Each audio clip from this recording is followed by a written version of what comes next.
మీ కామెంట్లు నా సమాధాన కార్యక్రమానికి అన్నదాతలకు ఆత్మీయ స్వాగతం. ముందుగా రెడ్డయ్య గారు, హలో సయ్యద్ బాయ్, ఈరోజు మామిడికాయల రేటు వచ్చేసి 25,000 బెనిఫిట్ అన్న. ఎన్టీఆర్ నాయుడు గారు, ఏం బ్రదర్ రేట్స్ ఇంకా అంతేనా, రైజ్ అవుతుందా లేదా ఇంకా డౌన్ అవుతుందా? ఏం అర్థం కావట్లేదులా. ఎండలు, క్రాప్ బాగాలేదు, కాయలు రావన్నారు కానీ రోజు రోజు దిగుమతి పెరుగుతూ వస్తుంది, ఎక్కడా తగ్గడం లేదు. ఇవాళ శనివారం అయినా కూడా మదనపల్లి, కలికిరి, గుర్రంకొండ ఏ మార్కెట్లో కూడా దిగుమతి తగ్గలేదు. నేడు పోలిస్తే పెరిగింది. ఉత్తర భారత ఎగుమతులు చూస్తే కనుచూపు మేరలు కనిపించడం లేదు. ఎక్స్పోర్ట్లు స్టార్ట్ అయ్యే వరకు ధరలపైన ఒక స్పష్టత అనేది లేదన్న. సుబ్రహ్మణ్యం గారు, కలకడ 3,000 రూపాయలు టాప్. ఎస్, మహేందర్ రెడ్డి గారు మరియు రెడ్డయ్య గారు ఇద్దరు కూడా కామెంట్ పెట్టారు. చిన్న మండలం సెటిల్మెంట్ రేట్ ఇవాళ 5.40 అని. మీ బొయ్యలకు ధన్యవాదాలు అన్న, చిన్న మండలం ధరలు అప్డేట్ చేసినందుకు. ఇక ప్రకాష్ గారు, అన్న నా కామెంట్ రేపు చెప్పండి. ఫార్మర్స్కి నాకు ఉన్న ఇన్ఫర్మేషన్ ఆగస్టులో మంచి రేట్ ఉంటుంది. ఇది మే, జూన్, జూలై 30, 60, 30, 90 రోజుల కాలం. మీ కామెంట్ అయితే చెబుతానన్నా కానీ మరీ లాంగ్ ఉంది. మీరేదో ఇన్ఫర్మేషన్ అంటున్నారు. ఏదేమైనా ఆగస్టులో కూడా ధరలు బాగుండాలి, జూన్ నుంచి కూడా ధరలు మెరుగవ్వాలని మాత్రం ఆ భగవంతుని మనస్ఫూర్తిగా ప్రార్థిస్తున్నాను. ఇక మనం మరొక కామెంట్ పరిశీలిస్తే, టమోటా ఫార్మర్స్ అందరూ అస్సాం ట్రైన్ ఎక్కడానికి బీ రెడీ.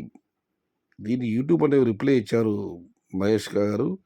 ధైర్యంగా ఉండండి బ్రో, పరిస్థితి త్వరలోనే మారవచ్చు కాదు, మారాలని మనస్ఫూర్తిగా దేవుని ప్రార్థిద్దాం.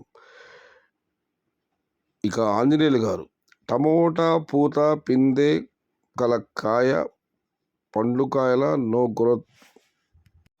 టమోటా పూత పిండి కాయ పండ్లు కాల నో గ్రోత్ అలా ఉంది. తోటలో కాయలు లేవు. ఇప్పుడు పూత పిందె రేట్స్ 500 నుంచి 1000 రూపాయలు తగ్గేదిలా. మొత్తం మీద అయితే టమోటా తోటలో పూత పిండి లేవు, కాయలు కలర్ కావడం లేదు. ఇప్పుడైతే పూత పిండి ఉంది. ప్రస్తుతం అయితే రేట్స్ 500 నుంచి 1000 రూపాయలు తగ్గేదిలే అని ఆంజనేయులు కామెంట్ పెట్టారు. ఇక మనం మరొక కామెంట్ పరిశీలిస్తే, జూలై 10 నుంచి ఆగస్టు వరకు డిమాండ్ సప్లై ఎక్కువగా ఉంటుంది, సో నో రేట్స్. ఈ కామెంట్ చదివాను మొన్న. ఇది ఈరోజు మీ కామెంట్లు నా సమాధానం కార్యక్రమం. మొత్తం మీదైతే విపరీతమైన ఎండలు, తోటలు బాగా లేవు, దిగుబడి అయితే పెద్దగా లేదని ఇంతవరకు నా సమాచారం. కానీ ఇప్పుడు ఇవాళ మే 9వ తారీఖు, రోజు రోజుకు దిగుమతులు పెరుగుతూనే ఉన్నాయి. ఉత్తర భారతం యొక్క ఎగుమతులు అయితే కనుచూపు మేరలు కనిపించడం లేదు. చూడాలి. మనకు వర్షాలు పడుతుండే కానీ భారీ పడడం లేదు. వాళ్ళ మదనపల్లిలో 10 నిమిషాల పాటు వర్షం కురిసింది. ఉత్తర భారతంలో మనకంటే వాళ్ళ ఎండలు కాస్త తీవ్రత తక్కువగా ఉంది. ఇక వర్షాలు ఏమైనా పడి అక్కడ తోటలు తొందరగా డ్యామేజ్ అయితే తప్ప తొందరగా ఎక్స్పోర్ట్ అయ్యేటట్లు కనిపించడం లేదు. బట్ ఏదేమైనా మే చివరి వారం కానీ జూన్ తొలి వారంలో కానీ ఎగుమతులు ఆరంభం అవ్వచ్చని అటు మండి యజమానులు, ఇటు వ్యాపారస్తులు ఒక అంచనాలో ఉన్నారు. ఆ పైన దైవేచ్ఛ.